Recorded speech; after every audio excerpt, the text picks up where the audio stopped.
own land. So that was the logic behind that kind of thinking.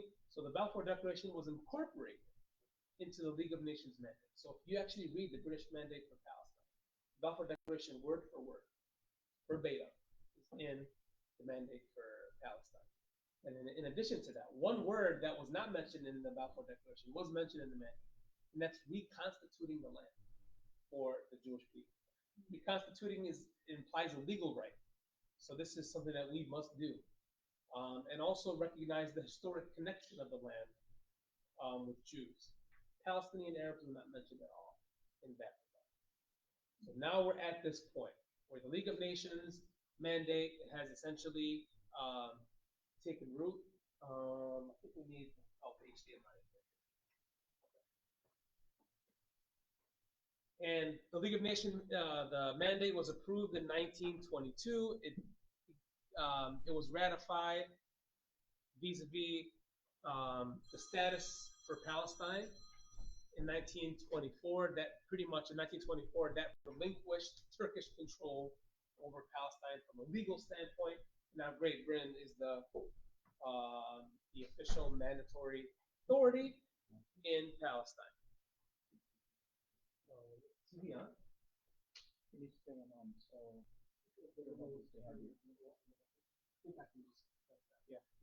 There's an old school approach to this. It's not just we don't always need remotes. So let's see where that puts us. Okay.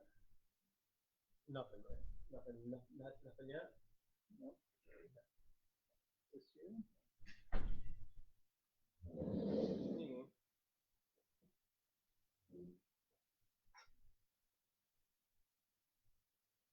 I don't know why.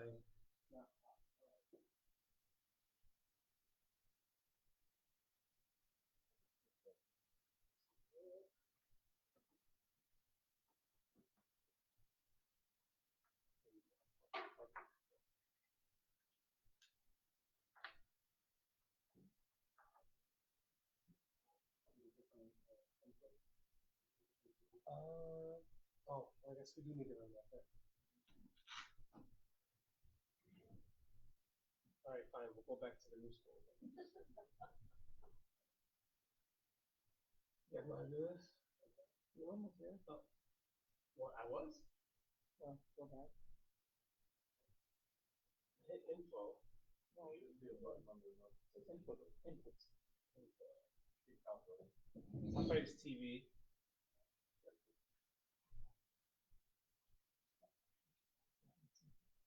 This is input. One more time. Yeah. Okay. I was looking for the actual word. It says TV.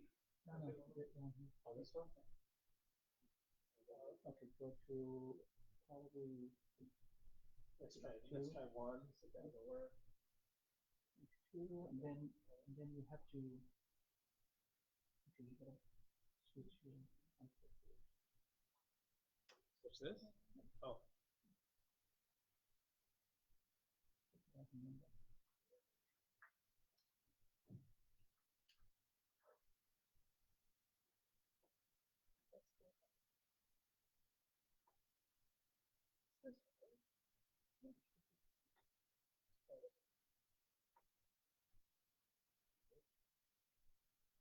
Okay.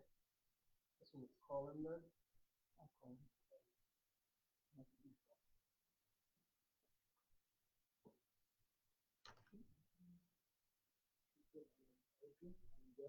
Yeah.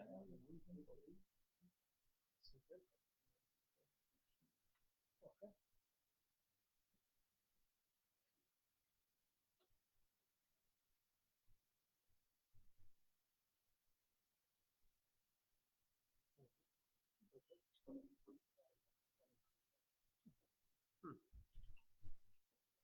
Yeah.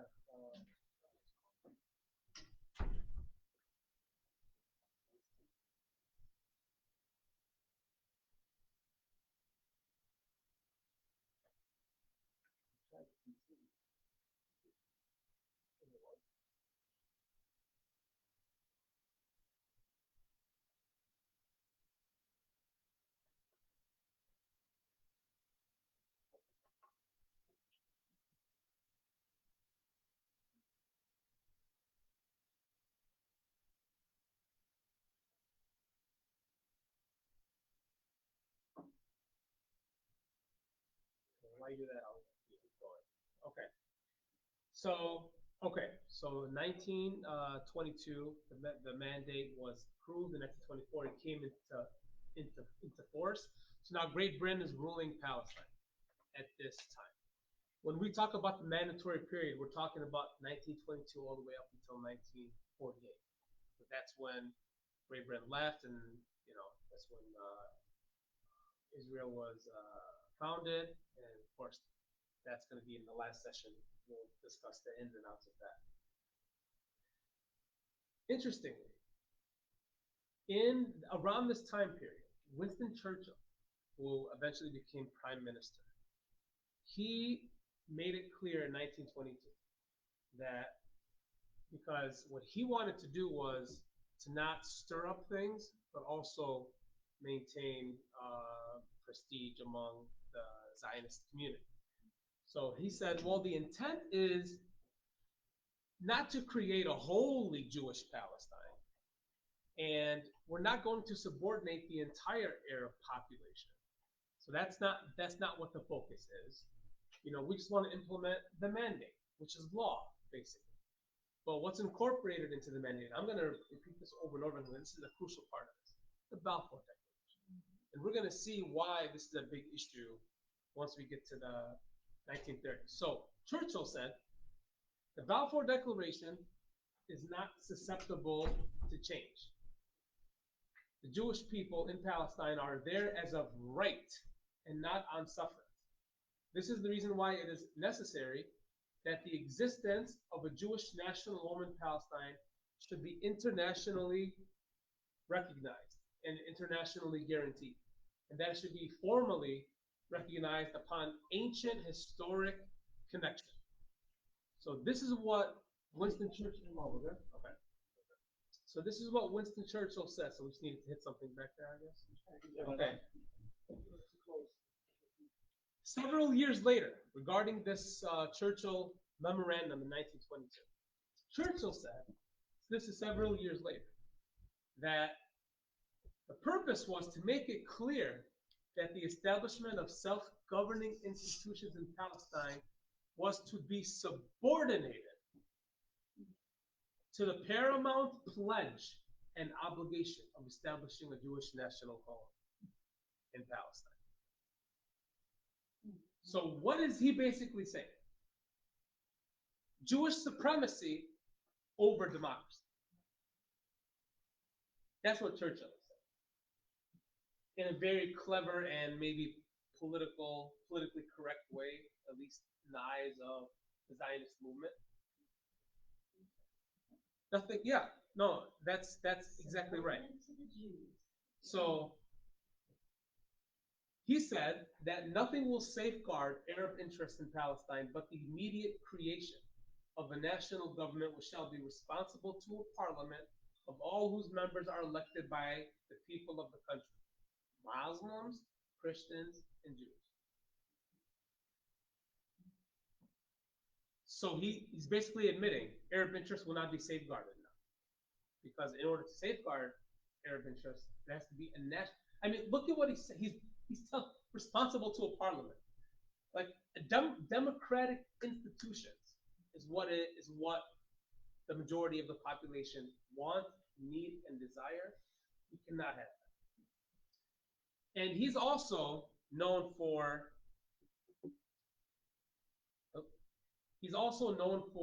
a particular element in the mandate that I will talk about because there is a lot of misunderstanding about the mandate for Palestine.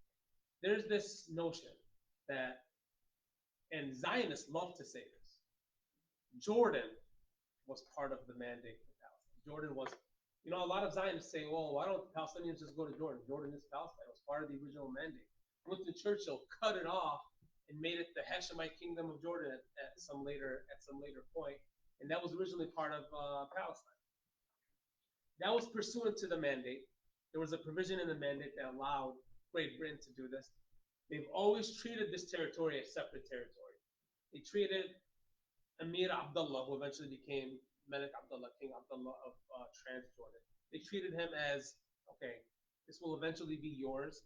And then through time, that's what eventually happened. Jordan received its independence in 1946. So that was the goal from the beginning. Even though it was part of the mandate as originally crafted, as ratified, it was not part of the mandate. So it was not part of the mandate in 1924. Okay. So let's talk about the immigration period here. So during the early phase, this is from a little bit from last week's session as well. Look at the numbers in terms of Jewish immigration to Palestine. Now we're going to see something accelerate. Okay, so you had about 100,000 Jewish immigrants entering Palestine throughout this period, and total population in 1922 was approximately 750,000. So in absolute numbers, the Jewish population actually more than doubled. That's in terms of absolute numbers. Okay. And if you look at land acquisition from 1920 to 1929, Jewish land acquisition was around 650,000 dunams, which is about 2.5% of the whole swath of land in Palestine, which is approximately 26 million dunams. This is the unit of measurement. By the end of the decade, that figure almost doubled to 1.2 million dunams. So just about 5% of the total land mass in Palestine. This is 1929. But we talked about certain outbreaks, riots, 1920, 1921, and Great Britain admitted that this is because the fear of the indigenous population for the takeover of their land, the takeover of their territory. So something was about to brew. Something was about to happen at some point. 1929, there were riots. So this is the immigration period from all the way up until 1929. This is known by some scholars as the quiet years because that was the last riot in 1921. And then 1929 is when things started to pick up. The immigration process was still in place. Great Britain was still the mandatory power. And Palestinians were still slowly but surely being dispossessed from their lands as peasant farmers. They were dispossessed from their lands through the concept known as Hebrew labor. Pretty much, Zionists would buy up land, take up land, kick out Palestinians that have lived there for hundreds of years, and that's how they did their land grab in an incremental fashion around this time. So 1929, the riots erupt again. This is known as the Western Wall to Zionists. Western Wall disturbances. We know it as Al-Buraq disturbances in 1929. So this erupted in Jerusalem and eventually spread to Khalil, which is Hebron and Safad. Over 100 Jews were killed. Over 100 Palestinian Arab were killed. And there were 3 commissions of inquiry that were put in place. We talked about the commissions of inquiry last week, 1929 and 1921. 1929 and 1930, there were 3 commissions of inquiry. And I'll focus on the main ones. The Shaw Commission in 1930 essentially concluded there can, and listen to this, there can be no doubt that racial animosity on the part of the Arabs, consequent upon the disappointment of their national political aspirations and fear for their economic future, was the fundamental cause of the outbreak. Not anti-Semitism, not racial bigotry, not there was no racist or religious undertones here. It was all political. British imperialism marrying Zionist settler colonialism. That's what brought this about. Listen to the language. A national home for the Jews was inconsistent with the demands of Arab nationalism, while the claims of Arab nationalism would have rendered impossible the fulfillment of the pledge to the Jews. Why is that? Why would it have been impossible?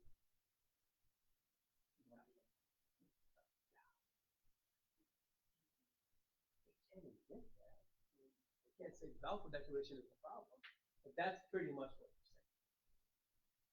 saying. And look at the ignorance here. In less than 10 years, 3 serious attacks have been made by Arabs on Jews. But for 80 years before, first of these attacks, there's no recorded instance of any similar incidents. It is obvious then that the relations between the two races during the past decade must have differed in some material respect from those which previously obtained. I mean, this is kind of laughable because Great Britain knew what it was doing and they saw this coming, but now they're talking. Okay, tell me if you read it the same way I read it. They're talking like they're surprised. Like, wow, for 80 years we haven't seen this. What's going on? There's got to be something that happened. That's what happened. So there were some recommendations that were made. But before that, the Shaw Commission had to admit the following. Quote, the Arab people of Palestine are today united in their demand for representative government. This unity of purpose may weaken, but it is liable to be revived in full force by any large issues which involve racial interest. It is our belief that a feeling of resentment among the Arab people of Palestine, consequent upon their disappointment at the continued failure to obtain any measure of self-government, was a contributory cause to the recent outbreak and is a factor which cannot be ignored in the consideration of the steps to be taken to avoid such outbreaks in the future. So, what is Great Britain actually saying here? It is saying that any form of democracy, self-government, governmental institutions, etc., cannot be obtained. We cannot achieve that because of.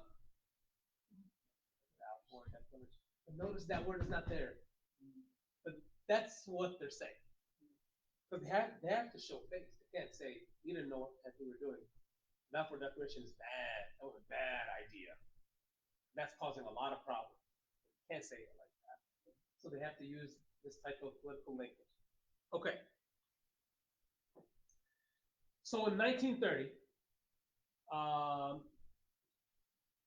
John Hope Simpson addressed issues of immigration, land settlement, and developmental issues. And before this Passfield White Paper was actually issued, the other commission, the Hope Simpson Commission in 1930, had a whole section titled Effect of the Zionist Colonization Policy on the Arab. Quote, end quote. That's what the section was titled. And listen to what it said. Actually, the result of the purchase of land in Palestine by the Jewish National Fund, it's an organization that was founded in 1909, I believe, and the charter of the Jewish National Fund was to buy land, Jews only, in perpetuity for the benefit of the Jewish people. And this organization still exists today, and it's actually a parastatal organization, which means that it works with the state, with Israel. And their purpose is to buy land for Jewish people only. And that is why, if you look at Adada's website, you will see 65 plus laws that directly or indirectly discriminate against the Palestinian citizens in this group. And why apartheid exists even within the 48 boundaries, but in a clever, more, legalistic fashion than on the West Bank and Gaza. Okay. It ceases to be land from which an Arab can gain any advantage either now or at any time in the future. Nor can he ever hope to lease or cultivate, but by the stringent provisions of the lease of the Jewish National Fund. He is deprived forever from employment on that land, nor can anyone help him by purchasing the land and restoring it to common use. It is for this reason that Arabs discount the professions of friendship and goodwill on the part of the Zionists in view of the policy which the Zionist organization deliberately adopted. So Simpson made several recommendations as to future British policy, some of which was adopted some of which was included in the 1930 White Paper. White Paper is basically a statement of policy. If Here's our new strategy. Here's our new policy with respect to something. Here it's with respect to Palestine. The goal is put significant restrictions on Jewish immigration and purchase of land. And this departs somewhat from Churchill's memo in 1922. Okay? And notice the contradiction here. Prime Minister Ramsay MacDonald said what? It is the intention of His Majesty's government to continue to administer Palestine in accordance with the terms of the mandate. And the mandate includes what?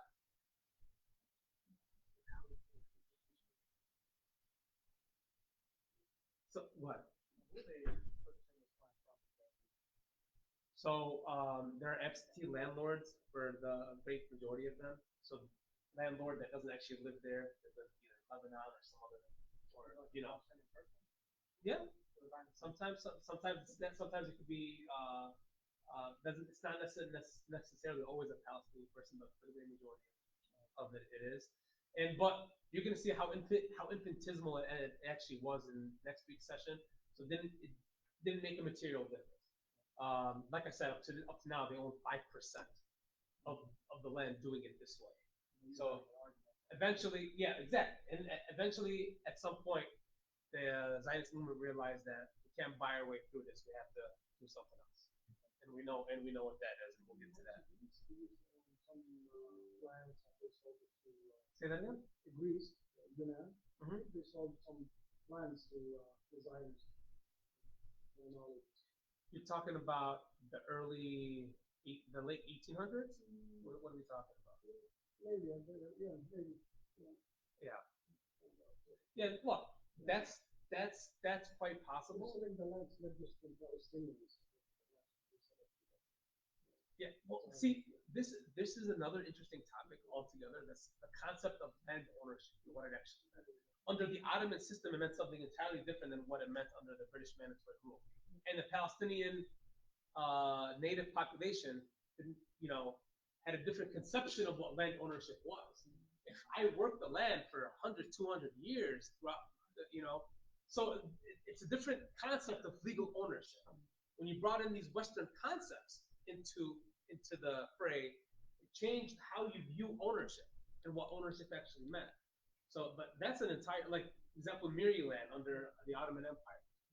That concept is not something that was employed or used in by Great Britain. So, you know, that could be a whole topic by itself.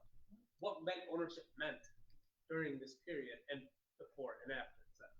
Okay. So this was the recommendation. Now we're gonna see something happen. There's gonna be an uptick in what happens moving forward. One thing before we get into this, Great Britain tried to sound even-handed with respect to this white paper. Okay, Great Britain actually said it is difficult and a delicate task of His Majesty's government to devise means whereby, in the execution of its policy in Palestine, equal weight shall at all times be given to the obligations laid down with regard to the two sections of the population, and to reconcile those two obligations where inevitably conflicting interests are involved. Guess who hated that? The Jews. Well, the Zionist organization. They have projected heavily to that. Equal weight? There are equal? How dare you make such a mistake? So, Chaim Weizmann, the leader of the Jewish community at the time, the leader of the Zionist organization, was able to convince Ramsay MacDonald, Prime Minister, to send a letter retracting. And the MacDonald letter said the undertaking of the mandate is an undertaking to the Jewish people, and not only to the Jewish population of Palestine. So, hey, this actually applies to you, Jews that live somewhere else too, not just for those. So you're relegating now the status of the indigenous population and cementing that status. Chaim Weizmann said, okay, I would have preferred another white paper. I would prefer that you actually made a statement of policy, not just send me a letter. I would have preferred you just, negate it. Law, like white paper means this is the policy. A new white paper is the new policy. I would have preferred that, but you know what? It was under, this is Chaim Weizmann's statement, it was under McDonald's letter that Jewish immigration into Palestine was permitted to reach figures like 40,000 in 1934, 62,000 for 1935, figures undreamed of in 1930. This is what he said years later about this letter negating the Passfield White Paper. And lo and behold, due to the Holocaust, that did happen. Okay? This is the immigration process from 1930 to 1939. Now notice the stark contrast between that and the earlier map, 1920 to 1920. Right? And look at that middle period, the Holocaust period. 30,000. Look, jump from 9,032 to 30,000 in 1933, to 40,000 in 34, to 60,000 in 35. And it was still high the year after, and maintained that double-digit trajectory moving forward. So what is happening now in Palestine? Now we're in 1939. Jewish population now numbering over 400, approximately 450,000 out of a total of 1.5 million. They're still the minority, even with this. But now they're 1/3 of the population. But in the interim, something happened. 33 to 36. You see that huge rise in immigration? We talked about the riots in 1929. Well, there were also riots in 1933. Not as heavy, but riots in 1933. And then came 1936, what is known as the Arab Revolt. Okay? Here's what Great Britain said about the 1933 riots. The Arab reaction to this sudden and striking development was quite natural. All that the Arab leaders had felt in 1929 was now felt more bitterly. The greater the Jewish inflow, the greater the obstacle to their attainment of what? National independence. All they wanted was democracy, representative government, national independence. That was the demand of the native population. This was not an attack just on the people. It was an attack on, quote, the Palestine government, us, Great Britain. 1929, 1933, now we're reaching 1936. I want to take you on a brief journey to 1936. So, you know how violent Palestinians are, right? We never try to use some democratic and diplomatic means. Oh, wait a minute. The Arab leadership, the Palestinian Arab leadership, instituted a boycott of Zionist and British goods. And in December of 1935, the British offered to set up a legislative council of 28 members in which the Palestinian Arabs would have a majority. But of course, the British would retain control over the selection of the non-elected members. It has to be the moderates. You can't have right?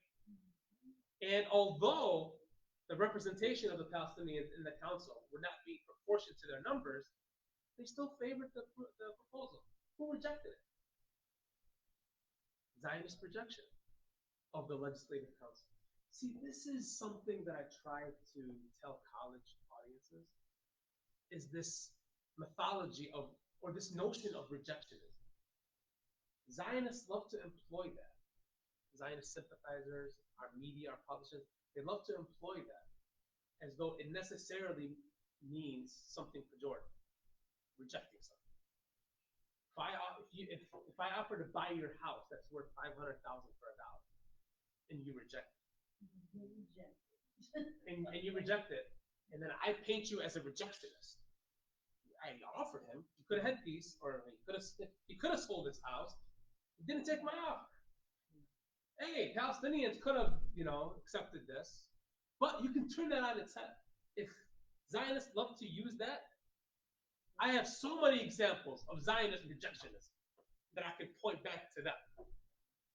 And it would make their whole logic just disappear, and they'll try to find a new argument. The proposal was defeated in Parliament after the Zionist Congress expressed its categorical rejection of the scheme as contrary to the spirit of the mandate. Because what was in the mandate?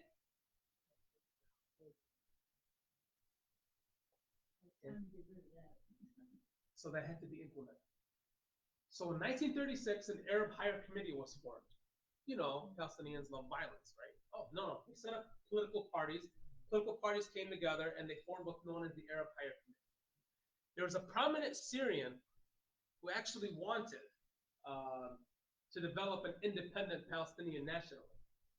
He built a cell-based paramilitary network in the 1930s, and he was killed by the British in 1935, and that began a 6-month general strike. You know how violent. But we called for a strike, and ended with what? Crushing repression, not by the Zionist movement, by the British. So let's go through the phases here. So we're already seeing. Let me just paint a picture for you. You saw the numbers, the immigration numbers. You went from 1/10 of the population to now 1/3. Whoa. There was already riots in 1920, 1, 9, 3. Great Britain does not want to implement self-governing institutions, does not want to implement national independence for the Palestinian Arab population. So now they know what they're getting. Hey, Great Britain's not going to be on our side at all. We're seeing this large inflow, not of people that want to live with us in peace, that want to take over our land and eventually kick us out. So now we're seeing the tensions rise, right? There was widespread dissatisfaction with Britain's colonial rule and the rising anti-Semitism in Europe that led to this massive, in Europe, not in Palestine, in Europe, the anti-Semitism was at an all-time high. And already in the 30s, Palestinians were slowly but surely being dispossessed from their homes due to Zionist policy, concept of Hebrew labor, and British policy of Balfour paramount. Balfour takes the top. Balfour Declaration is the number one thing that must be implemented. And you can only, and later on you'll see, and Britain realized, well, they knew, they finally admitted it, the only way to implement it is against the wishes of the enemy. They're not going to consent to it. It's not mutual. Hey, can I take your land and build this state of ours without you in it? No, they're not going to say yes and just leave. That's not how it's going to. So, Great Britain, the British administration, imposed curfews.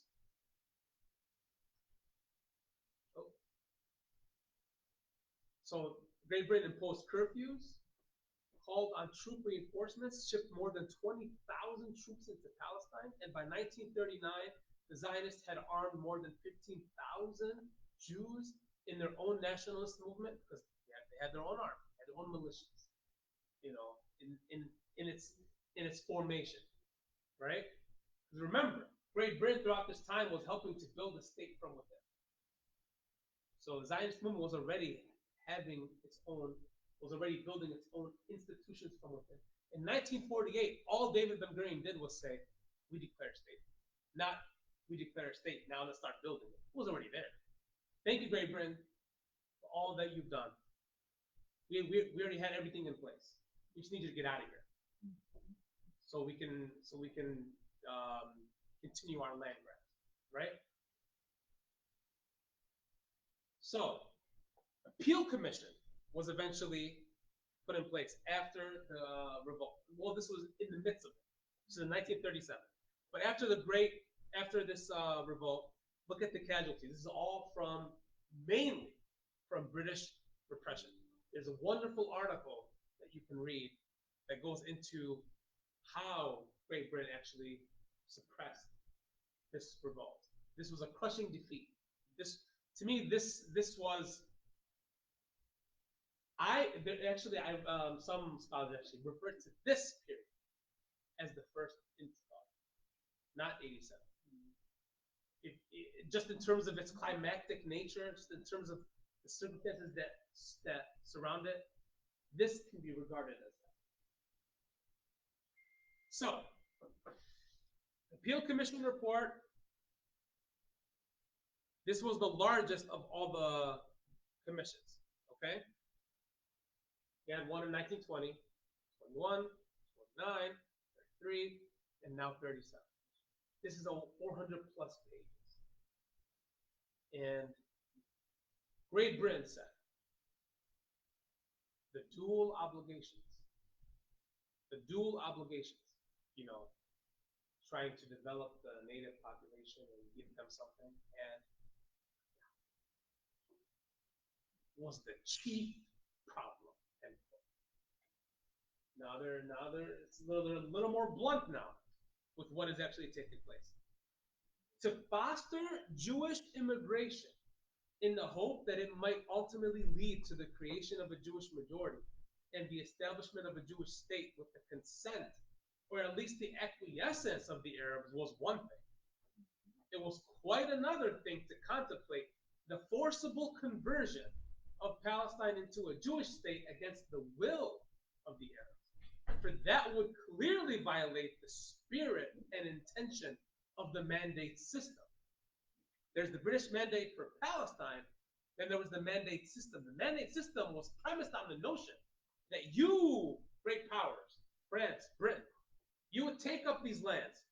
France, you in Syria and Lebanon, Britain, you in Mesopotamia, which is now modern day Iraq, and Palestine, you would help these people develop. Once they became their own independent nations and built their own governing institutions, you leave and they take over. Iraq became independent in 1934. Syria and Lebanon became independent in 1944 and 46. What about Palestine? They refused. What about Palestine? Oh, native population there got to control what they wanted. Syria, Transjordan, which eventually became modern day Hashemite Kingdom of Jordan. Palestine, there was a problem. Can't do it. We can't give you what is rightfully yours. We made a promise to this other people that are coming from this other place, and we're going to develop a land for them. So dual obligations, they're bumping heads. They bumped heads many times before, but we're finally waking up to it now, even though we should have woken up to it once we first issued it. We should have saw this problem coming. It was the Balfour Declaration and its embodiment in the draft mandate and nothing else, which seemingly prevented their attaining a similar measure of independence to that which other Arab communities already enjoyed. And their reaction to this crux was logical. This was in the field. So now they're actually saying the words. It was the Balfour Declaration. The Arab population refused to cooperate in any form of government. See their rejections. Other than a national government responsible to the Palestinian people. Notice that word. Not to the Arab people, to the Palestinian. We have to understand that Palestinian was the overarching identity. If you lived in Palestine in this time, you were a Palestinian Arab, Palestinian Jew. That was the overarching. So it's a national government for all of the inhabitants there, Jew and Arab. So, go ahead. No, did you have a question? Oh yeah, Everything. everything was Palestinian. Right. So now Great Britain said, we're not going to give you what you want. We're not going to give you what you want. So we're going to partition the land. So the recommendation was to create an Arab state that will be annexed to Transjordan. Look at that. Not an Arab state for the inhabitants. We're going to give it to our good friend Emir Abdullah in Transjordan because we trust him and we know what he's going to do. So it'll be annexed to him, and then the Jews can have their own state. This was the division. Interestingly enough, that was the international zone, Jerusalem leading into Jaffa. But the orange was going to be the Jewish state, and the purple is going to be the Arab state that will be annexed to Transjordan. Zionists love. They love to use this to make their case. Oh, the Palestinians could have had their own state in 1937. They rejected it. We had a sliver of territory. Look at that. We were willing to accept a sliver of territory. And the Arabs rejected it.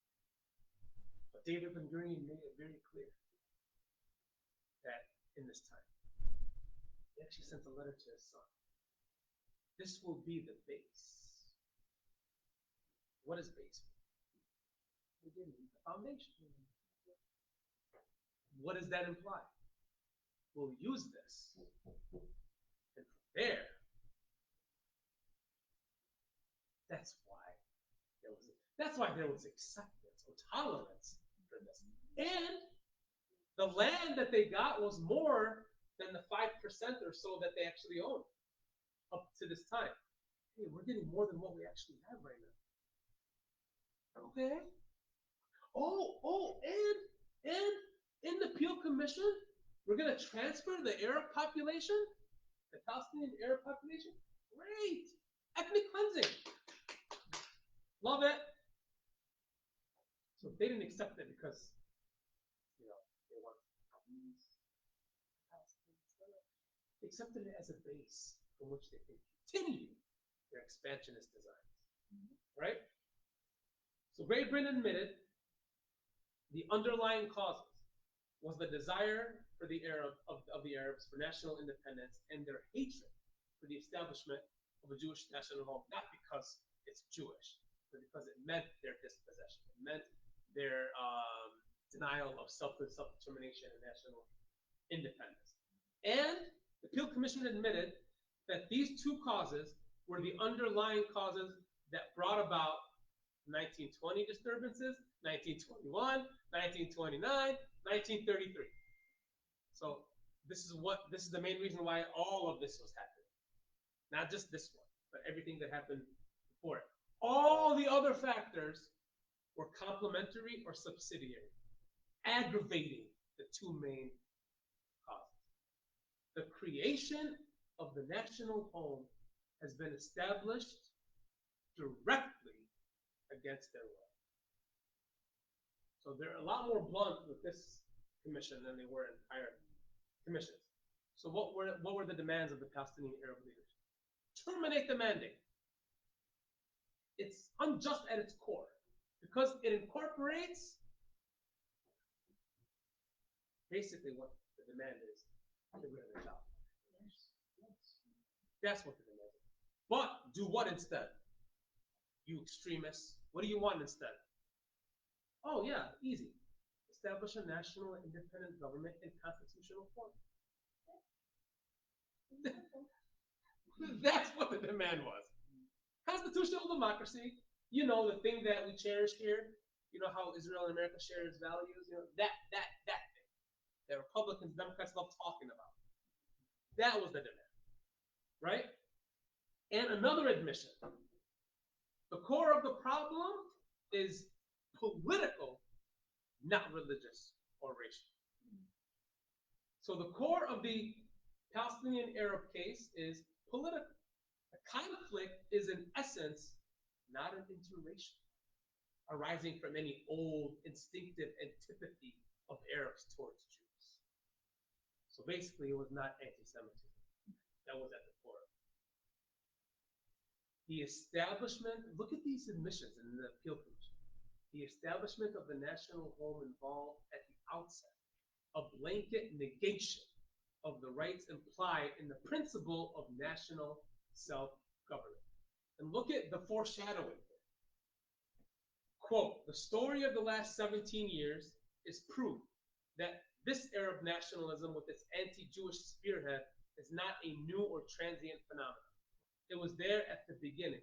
Its strength and range have steadily increased, and it seems evident to us from what we saw and heard that it has not yet reached its climax.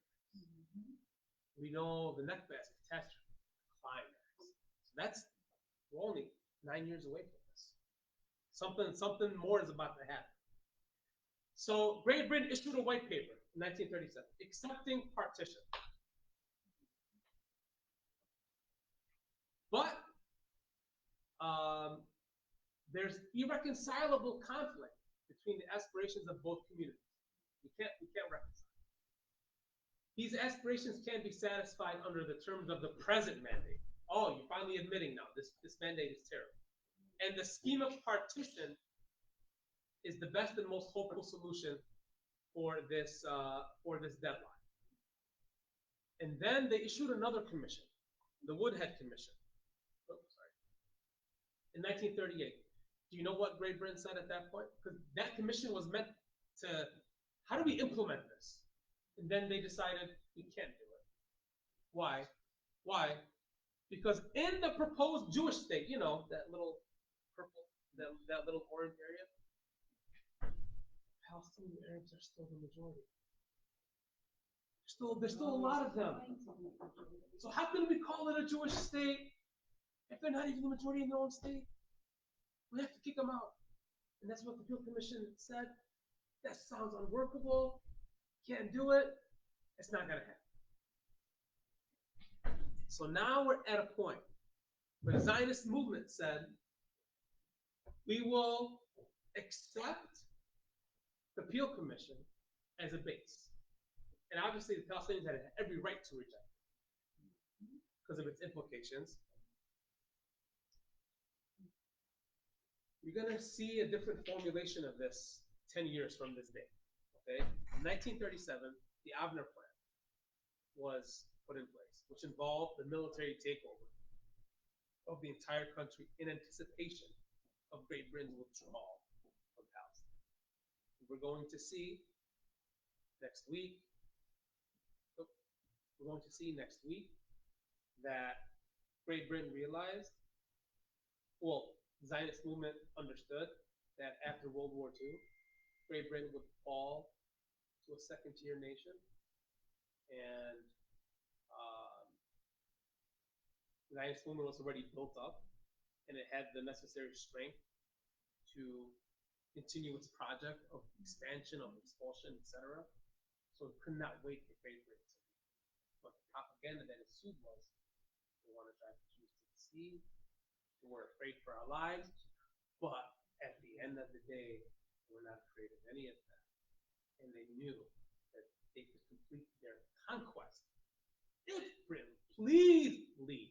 Not saying protect us so we don't get driven to the sea, but leave so we can continue the mass takeover. Because we can't buy our way out of the problem. We're going to see why next week, why they were not able to buy their way out of the problem. And things are going to spiral out of control leading up to 1947 with the partition plan. And we'll talk about that next week. I'll take a couple questions.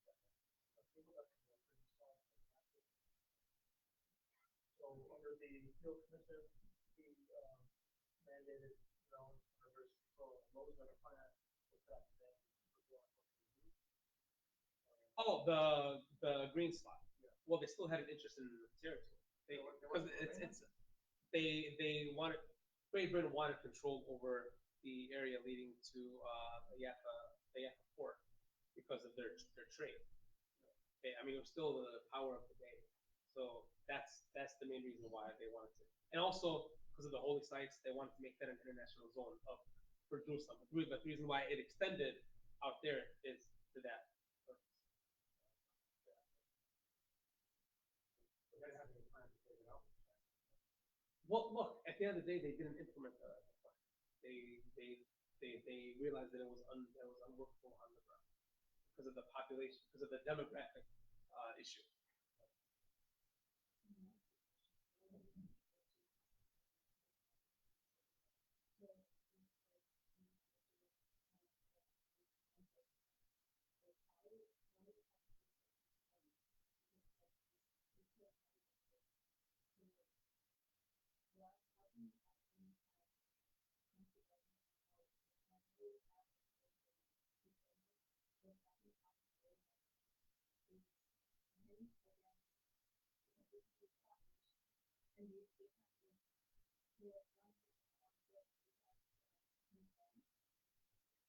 Okay. What's your second question? I'll try to stop that.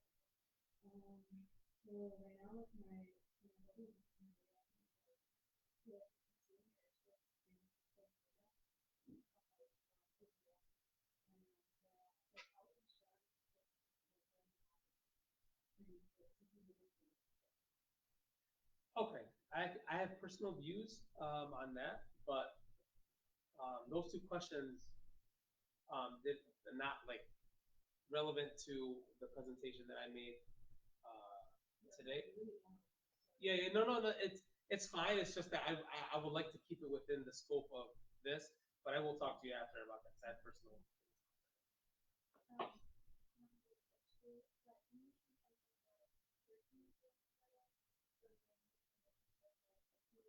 Okay, so the Ottoman Empire controlled Palestine from 1516 to 1917. 1917, Great Britain occupied Palestine. World War I pretty much came to an end, but there's a formal legal process that had to be put in place for now the Republic of Turkey, what became the Republic of Turkey, to relinquish its interest in the land for Palestine. So they had to. There was a few treaties. The Treaty of Sevres, the Treaty of Lausanne, that was in 1923. That basically, hey, you're relinquishing your control, your interest over Palestine, because they had to go through a legal process for the mandate to be ratified and be correct. So it's like legal relinquishment of the territory. So okay, now I mean you never had control of this from 1920, 1917, but now it's official. It's not yours. It's ours. So so Turkish detachment from legal detachment from Palestine. That was as a result of the ending of World War I and a treaty that was passed in 1923. Because that you needed some legal mechanism to formalize that relinquishment of control. Well, I mean they lost the war, so they had no choice. I mean they lost the war. Um,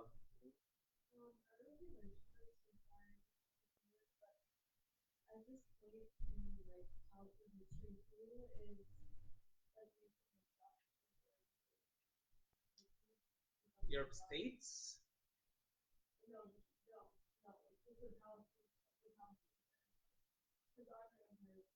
Well, there was no formalized state. There were some.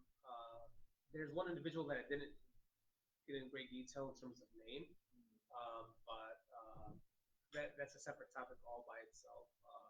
Grand Mufti of Jerusalem, Hajan Amin al Husseini.